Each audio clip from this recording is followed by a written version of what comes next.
Chandler and Monica are secretly having a love affair. Only Joey knows about it, but he has sworn not to tell anyone.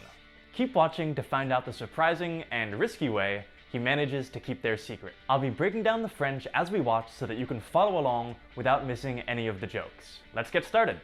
C'était vraiment très marrant. Je me demandais si tu allais m'inviter à sortir avec toi. C'était vraiment très marrant. If something is marrant, that means it's fun or funny. For example, you could say, Je regarde une vidéo très marrante. I'm watching a very funny video. But in this case, marrant is more like fun. So Joey's date is saying that they had a fun time. C'était vraiment très marrant. Je me demandais si tu allais m'inviter à sortir avec toi. Je me demandais si tu allais m'inviter à sortir avec toi.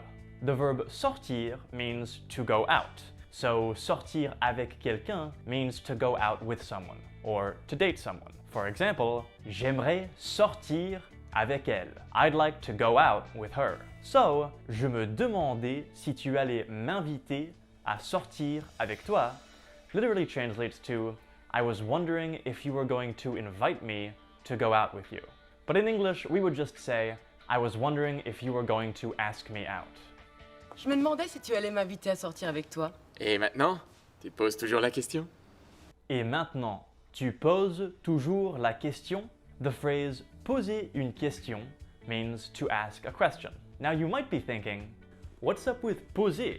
The verb to ask in French is demander. And you'd be right, most of the time.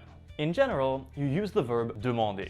For example, je lui ai demandé l'heure. I asked him for the time. But demander can't be used with the word question. In that case, you have to use poser. For example, est-ce que je peux te poser une question? Can I ask you a question? So Joey is saying, are you still asking the question of whether I'll ask you out? Or are you still wondering whether I'll ask you out? Et maintenant, tu poses toujours la question? Non, on vient de le faire à l'instant. Non, on vient de le faire à l'instant. So is Joey's date still wondering if he'll ask her out? No, because they just went out.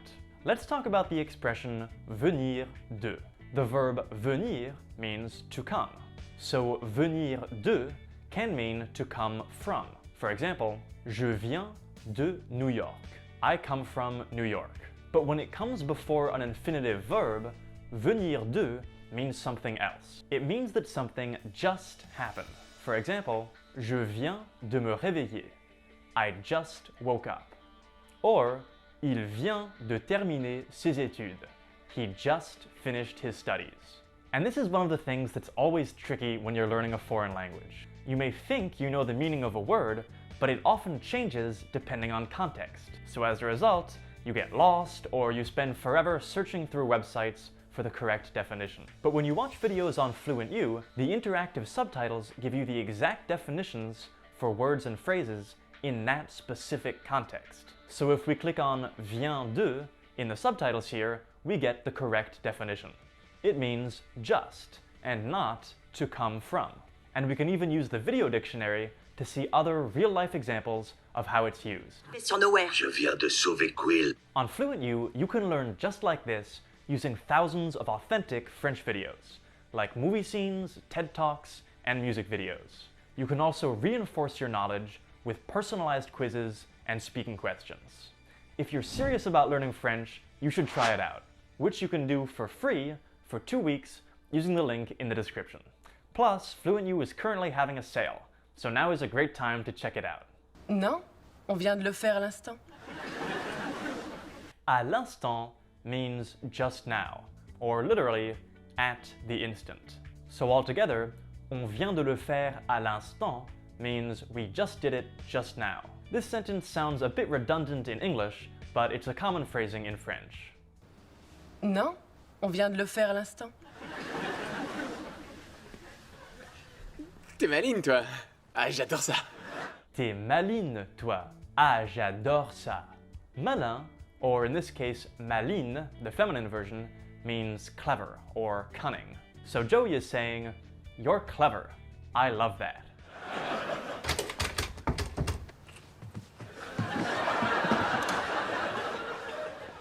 Des bougies? Oh, c'est gentil. Des bougies. Oh, c'est gentil. C'est gentil is a common expression that can mean how nice, or even that's kind of you. For example, if a friend offered to help you move, you could respond with merci, c'est gentil. Thank you, that's kind of you. In our scene, Joey's date is saying candles. Oh, how nice. Des bougies? Oh, c'est gentil. Mais c'est une couverture, ça? Et une caméra vidéo, c'est pas vrai? Mais c'est une couverture, ça, et une caméra vidéo. C'est pas vrai. Literally, c'est pas vrai translates to it's not true. But when it's used as an exclamation like this, it expresses disbelief. It's like saying, I don't believe it, or are you kidding me? For example, when Joey first found out about Chandler and Monica's secret relationship, he could have responded with, non, c'est pas vrai. No, I don't believe it. If you're enjoying this video, don't forget to give it a like and also be sure to subscribe so that you don't miss out on our upcoming videos like French with The Simpsons. Mais c'est une couverture, ça? Et une caméra vidéo, c'est pas vrai? Non, ça Je n'en reviens pas que tu aies pu croire que tu allais pouvoir nous filmer faisant l'amour le premier soir. Je n'en reviens pas que tu aies pu croire que tu allais pouvoir nous filmer faisant l'amour le premier soir. Je n'en reviens pas is another phrase used to express disbelief. Literally, it translates to I'm not coming back from it. But what it really means is I can't believe it, or I can't get over it. Now you might be wondering why she says que tu aies pu croire. Well, aies is the verb avoir conjugated in the subjunctive. In this case, the subjunctive is used because she's expressing an opinion about something. She's saying that she can't believe that he would do this. Here's another example of using the subjunctive to express an opinion. Je suis content que tu aies beaucoup d'amis. I'm happy that you have lots of friends. Notice that the subjunctive always uses que in the middle of the sentence. The subjunctive is also used to express necessities. For example, il faut que tu prennes un taxi. You have to take a taxi. Back in our original sentence, pu is just the past tense of the verb pouvoir, so it translates to could. So the whole sentence is Je n'en reviens pas que tu aies pu croire que tu allais pouvoir nous filmer faisant l'amour le premier soir. Which means, I can't believe that you could think you would be able to film us making love the first evening.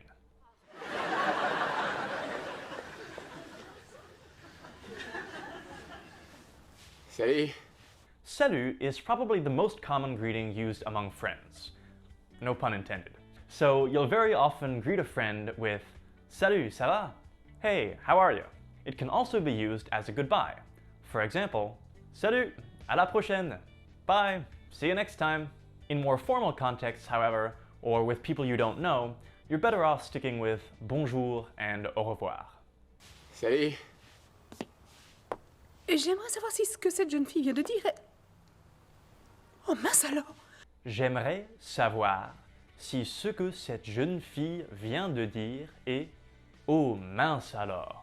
If you remember from earlier in the video, vient de means just in this context. So Rachel is saying, I'd like to know if what this young lady just said is... But then she sees the camera and the blankets and exclaims, mince alors. In this context, the best translation for this exclamation is probably, oh my god. But in other settings, mince alors or just mince could mean gosh or darn. For example, mince, on a laissé le bébé dans le bus. Darn, we left the baby on the bus. If you want to learn some other French exclamations, like mince, that will help you express yourself in all different situations, check out the video above me. Oh mince alors! Alors t'avais vraiment l'intention de... Alors, t'avais vraiment l'intention de... Avoir l'intention de means to intend to do something, or to be planning on doing something. So Rachel is saying, so you were really planning on... Oh mince alors! Alors t'avais vraiment l'intention de... Je peux savoir ce qui se passe ici? Je peux savoir ce qui se passe ici, the verb passer on its own can mean to pass, like in English. But the verb se passer means to happen or to go on. So if you want to say what's happening or what's going on, you would say qu'est-ce qui se passe. Another example would be ça s'est passé très vite. It happened very fast. So Chandler is saying, can I ask what's going on here? If you want to make sure you remember all this useful vocabulary, like the verb se passer, check out our free PDF review guide for this video. You can download it using the link in the description. Je peux savoir ce qui se passe ici? Et t'aurais fait ça avec Chandler dans la pièce à côté, mais t'es pas bien, toi, hein? Et t'aurais fait ça avec Chandler dans la pièce d'à côté, mais t'es pas bien, toi. Tu aurais means you would have. This is an example of the past tense of the conditional mood, which is used to talk about hypothetical situations or events. In English, we use would have or could have to express this. For example, j'aurais aimé des vacances plus longues. I would have liked a longer vacation. Next, une pièce means a room. You can also use the word chambre, but that's more often used to refer specifically to a bedroom. And finally, t'es pas bien literally translates to you're not well. So in this context, what it means is there's something wrong with you, or what's the matter with you? So altogether, Rachel is saying, and you would have done that with Chandler in the next room? There's something wrong with you. Et t'aurais fait ça avec Chandler dans la pièce à côté, mais t'es pas bien, toi, hein?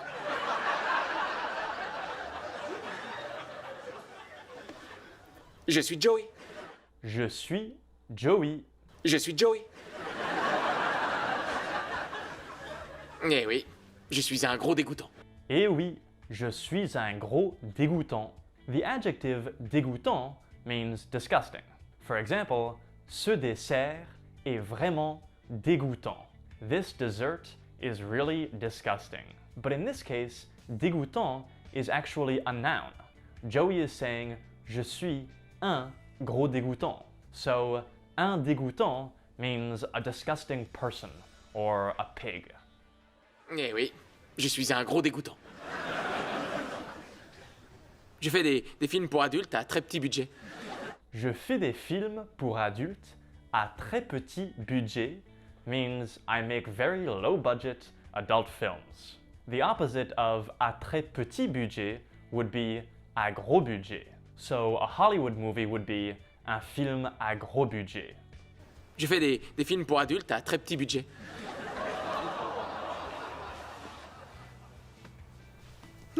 Now let's find out how good your French listening comprehension is. Click on this video right here to take our Friends-themed quiz, which includes some of the funniest scenes, like when Phoebe finds a mysterious item floating in her can of soda. I'll see you over there. Bonne chance!